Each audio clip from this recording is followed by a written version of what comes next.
Kanalıma, mutfağıma hoş geldiniz. Bugün sizlere dondurma kurabiyesi yapacağım. Buyurun yapımına başlayalım. Bir paket margarin,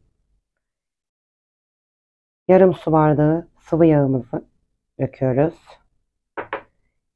Bir tane yumurtamız,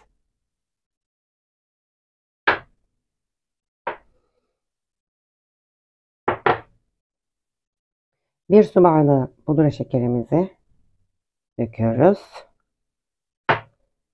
Bir su bardağı nişastamızı döküyoruz.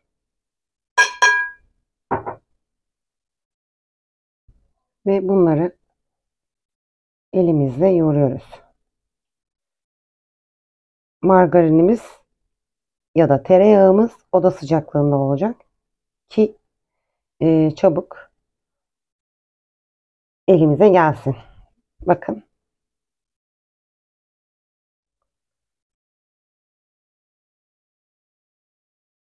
Bir paket kabartma tozumuzu, bir paket vanilimizi döküyoruz. Ve ardından unumuzu ilave ediyoruz. Unumuz kontrollü bir şekilde olsun. Ve tekrar yoğurmaya geçiyoruz.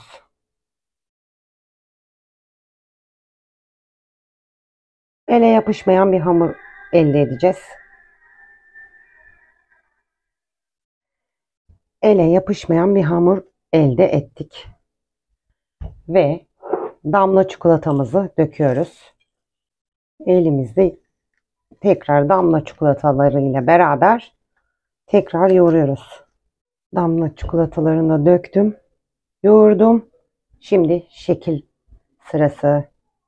Şekil vermeye geldi sıra. Evet, şekillendirmeye geldik sıra.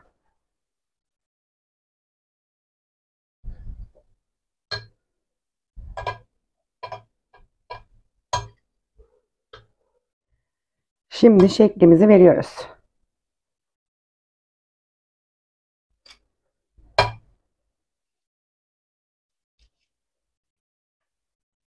Dondurma kurabiyemizi şekillendirdik.